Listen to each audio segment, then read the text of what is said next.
ఓం నమో భగవతే శ్రీరమణాయ.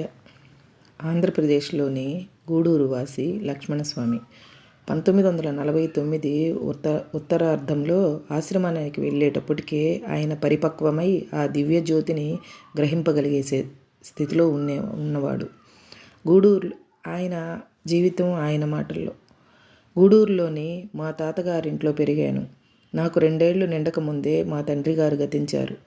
నా 17వ ఏట నాకు అర్థం కాని ఒక సంఘటన నా జీవితాన్నే మార్చేసింది. మా ఇంట్లో పడుకొని నిద్రపోతుండగా ఏదో దుష్టశక్తి నా మీదకు వచ్చినట్లు అనిపించింది. మేల్కోగానే నా చేతి పైన ఏదో బలమైన ఒత్తిడి తెలిసింది. నన్నేదో దుష్టశక్తి చంపేయబోతుందనిపించింది. వెంటనే అప్రయత్నంగానే రామా రామా అన్న పలుకులు ఎంతో శక్తితో బయటకు వచ్చాయి. ఈ మాటలని పలుకుదామని నేను అనుకోలేదు. వాటంతట అవే ఎంతో శక్తితో బయటకు వచ్చాయి. ఆ దుష్టశక్తి మాయమైపోయింది. అంతకు పూర్వం ఎప్పుడూ ఈ మంత్రాన్ని చెప్పుకోలేదు. ఆ మంత్రానికి అంత శక్తి ఉన్నదని తెలియనూ లేదు. ఆ మంత్రానికి ఏదో శక్తి ఉంటుందనుకొని మంత్రాన్ని క్రమం తప్పకుండా ఉచ్చరిస్తూ ఉండేవాణ్ణి. దానితో పాటు ప్రాణాయామం చేయడం కూడా ప్రారంభించాను. ఈ విచిత్రమైన అనుభవం తర్వాత నా జీవన విధానం మారజొచ్చింది. తెల్లవారుజామున 3 గంటలకే లేచి ధ్యానం మొదలుపెట్టేవాణ్ణి. హై స్కూలు విద్య ముగిశాక నెల్లూరుకి పై చదువులకై వెళ్దామని నిర్ణయించుకున్నాను. వేసవి సెలవులలో గూడూరుకు వెళ్ళాను. అక్కడే నాకు మొదటి ఆధ్యాత్మిక అనుభూతి కలిగింది. ఎండిపోయిన చెరువు కనపడింది. నా ప్రాణాయామానికి మంచి స్థలం అనిపించింది. ఒకనాటి సాయంత్రం పద్మాసనంలో కూర్చుని ప్రాణాయామం చేస్తుండగా నా మనసు ఏకాగ్రమై నిశ్చలమైపోయింది. మెరుపు వలె ఒక కాంతి వచ్చి నన్ను చుట్టేసి ముంచివేసింది. కొద్ది క్షణాలలో ఈ దేహస్పృహ పోయింది. లోపలనున్న ఆత్మ యొక్క కాంతి ఆత్మదేహంలో ఉండే భగవంతుడన్న భావాన్ని కలిగించింది. ఆ అనుభూతి క్షణికమే. మళ్ళీ ఆ అనుభూతిని పొందుదామని ఎన్నోసార్లు ప్రయత్నించాను, కానీ ఫలితం లేకపోయింది. ఆత్మసాక్షాత్కారానికి సజీవుడైన ఒక గురువు అవసరమని గ్రహించాను. కాలేజీలో 2వ సంవత్సరం ముగిసే రోజున ఎందరో లెక్చర్ హాల్ వద్ద గుమికూడినట్లు చూచాను. హాలు లోపలికి వెళ్లే సందు లేకపోయింది. మా ఇంగ్లీషు ప్రొఫెసరు జీవి సుబ్బరామయ్య గారు ఉపన్యాసం ఇస్తున్నట్లు గమనించాను. వేదిక మీద ఉన్న ఒక పటాన్ని చూపుతూ ఆయన శ్రీ రమణ మహర్షి అని చెప్పడం విన్నాను. అప్పటి వరకు మహర్షి గురించి నేను వినలేదు. ఆ పేరు వినగానే వారి దర్శనం చేసుకోవాలన్న తీవ్రమైన వాంఛ కలిగింది నాకు. ఆ మన్నాడు గూడూరుకు తిరిగి రైల్లో వద్దామని బయలుదేరాను. ప్లాట్ఫారం మీద పుస్తకాల షాపులో శ్రీ రమణ మహర్షి అన్న పేరుతో ఉన్న చిన్న పుస్తకాన్ని చూచి కొన్నాను. ఆ పుస్తకానికి మొదటి పేజీలోనే శ్రీ మహర్షి విరచితమైన ప్రఖ్యాత శ్లోకం హృదయ కుహర మధ్యే చూశాను. ఆ శ్లోకం వెంటనే నాపై ప్రగాఢమైన ముద్ర వేసింది. 1948 జనవరిలో కొంతకాలం గూడూరులోనే ఒక మైకా కంపెనీలో గుమస్తాగా పనిచేశాను. మా ఆర్థిక పరిస్థితిని దృష్టిలో పెట్టుకుని ఆ ఉద్యోగంలో నాకేమాత్రం ఆసక్తి లేక 1949 ఆరంభంలోనే మానేశాను. మా అమ్మని ఒప్పించి శ్రీ రమణాశ్రమానికి తీసుకుని వెళ్ళాను. రైలు కోసం వేచి ఉన్నప్పుడు మా అమ్మ ఎవరో 2 స్త్రీలతో మాట్లాడడం ప్రారంభించింది. వాళ్ళు కూడా శ్రీ రమణాశ్రమానికే వెళ్తున్నారు. వారిలో సత్యానంద స్వామి శ్రీ భగవాన్ గారి చిరకాల భక్తుడు కూడా వస్తున్నాడు. మమ్మల్ని కూడా వాళ్ళ బృందంలో చేరమన్నారు. ఆశ్రమం అధికారులకు బాగా పరిచయస్తుడైన భక్తునితో కూడా మేము వెళ్ళడం వల్ల మాకు వసతి దొరకడం కష్టం కాలేదు. కానీ ఎందరో భక్తులు శ్రీ భగవాన్ చుట్టూ ఎప్పుడూ ఉండటం వల్ల వారితో మాట్లాడే అవకాశం కష్టమైంది. ఒకనాడు హాలు బయట కొందరు బ్రాహ్మణులు చేసే వేదపారాయణాన్ని వింటూ వారు బెంచి మీద కూర్చుని ఉండటం చూశాను. నా కళ్ళ ఎదుట ఆ దృశ్యాన్ని చూసినప్పుడు ప్రపంచపు వాస్తవికత అంతా మాయమైపోయినట్లు అనిపించింది. అంతేకాకుండా ఆ దృశ్యంలో నేను చూసినదంతా కలవలే కనపడింది. ఆ దృశ్యాన్ని చూస్తున్నప్పుడు శ్రీ రమణ మహర్షి నాకు కనబడే దేహం కాదని, కొంతకాలం క్రితం నాకు గూడూరు చెరువులో అనుభూతమైన ఆత్మజ్యోతి అని అనిపించింది. అనుభవం కూడా అయ్యింది. నేను ఆశ్రమంలో 3 రోజులే గడిపాను. అయినా నేను అన్వేషిస్తున్న గురువు శ్రీ రమణ మహర్షి అన్న నమ్మకం కలిగింది. సద్గురువు అనుగ్రహాన్ని పొందటానికి వారి నామజపమే ఉత్తమమని అనిపించి నేనందుకు పూర్వం చేస్తున్న హరే రామని హరే రమణగా మార్చుకున్నాను. మా అమ్మని ఆశ్రమంలో విడిచి ధ్యానానికే కాలం వెచ్చించాలని తిరిగి మా ఊరికి వెళ్ళిపోయాను. గూడూరుకి 15 మైళ్ళ దూరంలో మా బంధువులున్న ఒక గ్రామానికి వెళ్ళాను. వాళ్ల సహాయంతో ఒక ప్రశాంతమైన స్థలంలో చిన్న కుటీరం వేసుకున్నాను. గురునామ జపం నిరంతరం కొనసాగుతుండటం వల్ల నా మనస్సు ప్రశాంతమైంది. కొన్ని సందర్భాలలో మౌనంగా కూడా అయింది. ఇది జరిగినప్పుడు నేను ఎవరిని అనే ప్రశ్న దానంతటా అదే నాలో ఉదయించేది. ఆ ప్రశ్నకి సమాధానమా అన్నట్టు నా మనస్సు తన మూలంలోకి, అంటే హృదయంలోకి ఇంకిపోయేది. ఆత్మానందాన్ని అనుభవించేవాణ్ణి. ఆ గ్రామంలో 5 నెలలు గడిచిన తర్వాత నాకు మలేరియా రావటం వల్ల నన్ను గూడూరుకు తీసుకువెళ్ళవలసి వచ్చింది. అక్కడ వైద్యుడు నేను బతకడం కష్టమని చెప్పాడు. మా గురువు దర్శనం మళ్ళీ చేసుకునే వరకు నేను చనిపోకూడదని గట్టి నిశ్చయానికి వచ్చాను. శ్రీ భగవాన్ పటాన్ని నా పక్కనే పెట్టుకుని అంత జబ్బులోనూ వారినే ధ్యానిస్తూ గడిపాను. ఆ పటాన్ని చూచినప్పుడల్లా శ్రీ భగవాన్ నన్ను చూసి నవ్వుతున్నారనో, చిరునవ్వు విరజిమ్ముతున్నారనో నాకు అనిపించేది. 2 నెలల్లో నేను పూర్తిగా కోలుకున్నాను. దీనికి కారణం శ్రీ భగవాన్ అనుగ్రహము, శక్తి అని నా నమ్మకం. 1949 నవరాత్రి వేడుకల సందర్భంలో నేను శ్రీ రమణాశ్రమానికి వెళ్ళాను. విజయదశమి నాడు మధ్యాహ్నపు వేళ మాతృభూతేశ్వర ఆలయం ఎదుట శ్రీ భగవాన్ దర్శనార్థం నిలబడ్డాను. సత్యానంద స్వామితో పాటు శ్రీ భగవాన్ వచ్చి ఆ కొత్త హాల్లో ఉన్న రాతి సోఫాపై ఆసీనులయ్యారు. వారి వద్దకు వెళ్ళి సాష్టాంగ నమస్కారం చేశాను. నేను నిలబడగానే నా వైపు వారు తీక్షణంగా కొన్ని క్షణాలు చూశారు. నేను కాసేపటి తర్వాత హాలు బయట ఒక స్తంభం వద్ద కూర్చున్నాను.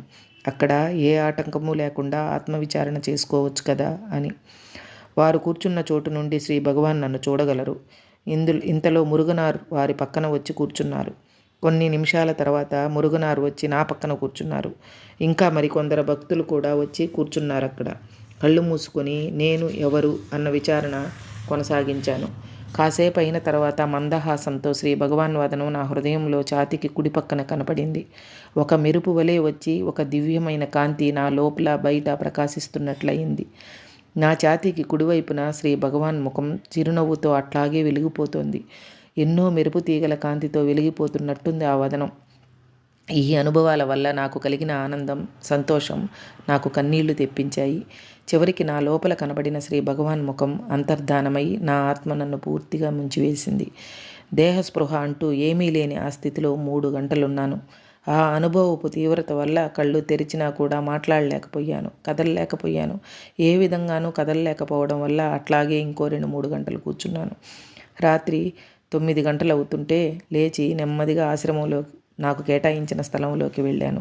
మర్నాడు మధ్యాహ్నం శ్రీ భగవాన్ సన్నిధికి వెళ్ళి వారికి సాగిలపడి వారి పరిచారకుడు వెంకటరత్నం ద్వారా వారికి ఒక చీటీని సమర్పించాను.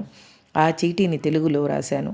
భగవాన్ తమ సన్నిధిలో నేను ఎవరు అని విచారణ వల్ల నేను ఆత్మసాక్షాత్కారాన్ని అనుభవించాను అని వారు ఆ చీటీని చదివి నా వైపు చూచారు. ఒక్క క్షణం తర్వాత దరహాసంతో వారి వదనం కాంతివంతమైంది. కాసేపు ఒకరినొకరం చూసుకున్నాం. వారే ఆ మౌనాన్ని అంతమొందిస్తూ నేనెక్కడి నుంచి వచ్చానో అని అడిగారు. గూడూరు అని సమాధానం చెప్పగానే అది నెల్లూరు జిల్లాలో ఉంది కదూ అన్నారు. అవునన్నాను.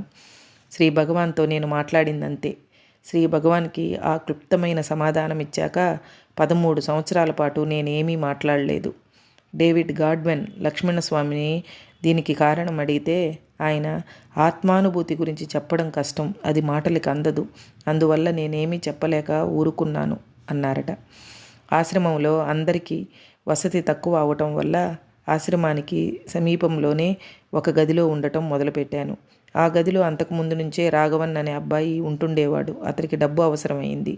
నేను అతనికి ఇవ్వగలిగిన స్థితిలో ఉండేవాడిని కాబట్టి నా వంటని అతనే చేసి పెట్టేవాడు. నేను మారిన బస్కి వచ్చిన మొదటి సందర్శకులలో శ్రీ భగవాన్ పరిచారకుడు వెంకటరత్నం ఒకడు. నేను శ్రీ భగవాన్ వద్ద ఉన్నంత కాలంలోనూ మీ వలె శ్రీ భగవాన్కి చీటీని సమర్పించిన వారినెవ్వరినీ నేను చూడలేదు. శ్రీ భగవాన్ పోకడలు నాకు బాగా తెలుసు. అందువల్ల మీ చీటీ చదవగానే వారిచ్చిన ఆ మందహాసం చూడగానే మీరు రాసినది యథార్థమే అయినట్లు తెలిసినది. ఆ చీటీ గురించి కానీ అందులోని విషయం గురించి కానీ వారు నాతో ఏమీ చెప్పలేదు. కానీ మిమ్మల్ని జాగ్రత్తగా చూసుకోమని, మీ అవసరాలన్నీ తీరుతున్నాయో లేదో చూసుకోమని చెప్పారు.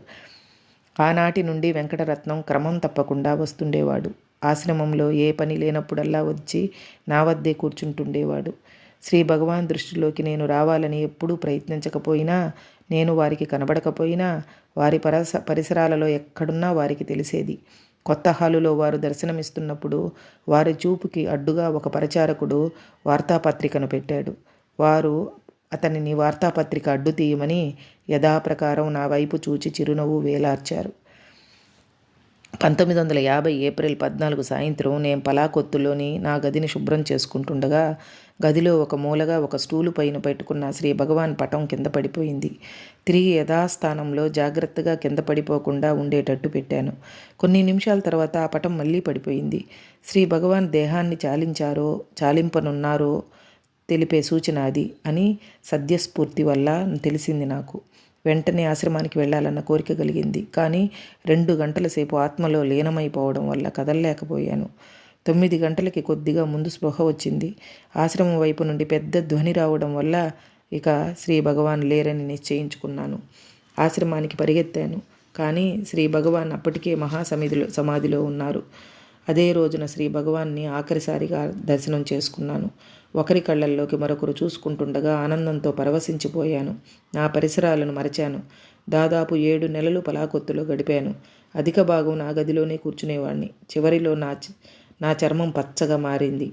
1950 నవంబర్లో మా సోదరుని సలహా మేరకు గూడూరు తిరిగి వెళ్ళిపోయి మా కుటుంబ సభ్యుల సంరక్షణలో గడుపుదామనుకున్నాను. లక్ష్మణస్వామి గురించి డేవిడ్ గాడ్మన్ ఇట్లా వ్రాశారు. 1950 నవంబర్ తర్వాత లక్ష్మణస్వామి 3 సంవత్సరాల పాటు ఆయన కోసం కుటుంబ సభ్యులు వేసిన కుటీరంలో సమాధిలో గడిపారు. ఆయన నిష్ఠ దాదాపు రోజుకి 24 గంటలు పద్మాసనంలో కూర్చోవడం, ఎప్పుడో కానీ ఏమీ తినకపోవడం ఇవన్నీ చాలామంది అనునాయులని ఆకర్షించాయి. 1950 దశకం మధ్య నుంచి ఒక భక్తుడు ఏర్పరిచిన ఇంట్లో గూడూరు వద్ద ఒంటరి జీవితం గడిపేవారు. 1960 దశకంలో మనుషులను కలుసుకోవడం ప్రారంభించారు. 1990 ప్రాంతాలలో తిరువన్నామలైకి తిరిగి వెళ్ళిపోయారు. ఆయన జీవిత చరిత్రని రమణదాస్ యోగీశ్వర శ్రీ లక్ష్మణ అనే పేరుతో రాశారు. హరే రమణ.